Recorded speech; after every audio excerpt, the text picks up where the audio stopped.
Bila kamu ni lentuk-lentuk je suara kamu, di antara yang kena pada siapa dia? Pada hati orang-orang lelaki yang mendengar. Allah Subhanahu Wa Taala pesan, mana-mana orang perempuan, jagalah. Jaga mulut kita ni, jaga.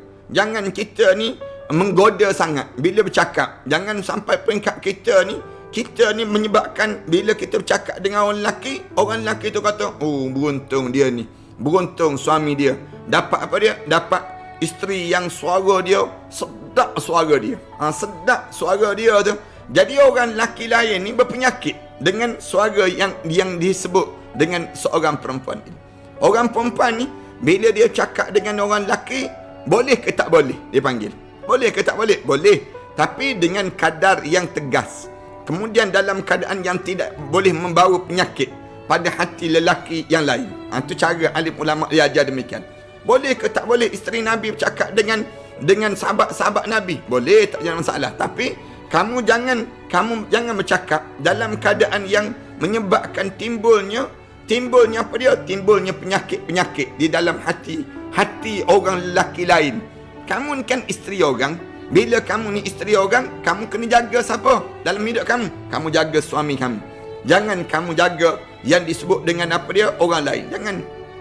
Ramai, minta maaf nak sebut, orang kita ni, dia dengan isteri dia, dengan suami dia tak boleh nak bercakap lemah lembut. Tapi dengan orang lain, dengan kawan-kawan, dia boleh bercakap lemah lembut pula. Ni ada juga di kalangan kita demikian. Kalau dia nampak dengan isteri dia tengok je isteri dia cepat nak marah. Ada seorang isteri demikian juga. Dia dengan suami dia, ada je yang dia nak marah. Ada je benda yang menyebabkan timbul penyakit dalam hati dia ni. Yang dengan suami dia. Pelik ni. Ni kenapa jadi demikian? Kerana gangguan syaitan. Syaitan ni dia akan menyakitkan hati pada seorang suami, dia menyakitkan hati pada seorang isteri, nak suruh apa dia? Saling bertengkar dalam rumah tangga. Bila bertengkar dalam rumah tangga, tinggi suara. Saya ulang banyak kali dah. Tinggi suara. Bila dah tinggi suara ni, menyebabkan apa dia? Syaitan pun bertepuk tangan. Bagus. Kamu cakap macam itulah dengan suami kamu. Kamu cakap begitulah dengan isteri kamu. Kamu cakap begitulah dalam keluarga kamu. Yang menyebabkan lama-lama rumah tangga kamu akan jadi hancur. Yang untung siapa? Yang untung syaitan. Manakala kita dalam keadaan yang kitanya terlepon begitu sajalah dalam diri kita.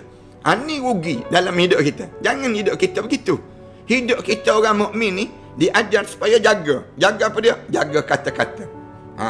Dengan suami isteri, tolong lemah lembut. Cakap kita tak payah tinggi. Tak payah kita nak tengking-tengking. Tak payah kita nak naikkan suara depan suami ataupun depan isteri.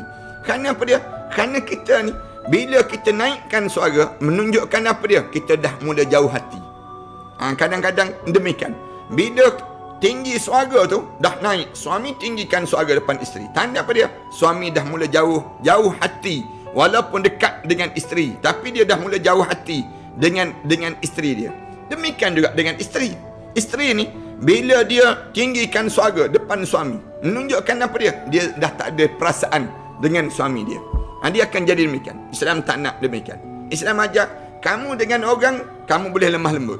Tapi yang menyebabkan orang berpenyakit dengan hati, dengan kata-kata kamu. Manakala kamu dengan pasangan kamu, kenapa kamu tak lemah lembut? Dan dengan kata-kata di kalangan kamu. Yang ni yang menyebabkan dalam hidup kamu ni jadi rosak. Islam dia nak suruh, bila kita berumah tangga ni, jaga kata-kata. Kita ni, katakanlah kita ni ketua, bos di dalam syarikat. Janganlah kita bawa perangai bos kita tu dalam syarikat.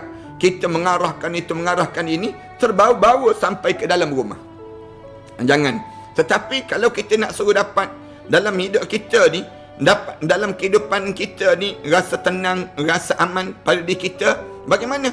Bawalah peribadi sebagai seorang suami, peribadi sebagai seorang isteri dalam rumah tangga masing-masing.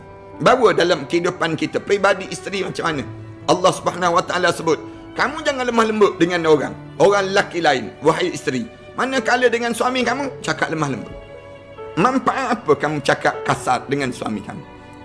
Kalian tinggikan suara depan suami kalian. Kalian nak suruh suami kalian jadi isteri, manakala isteri jadi suami. Begitu.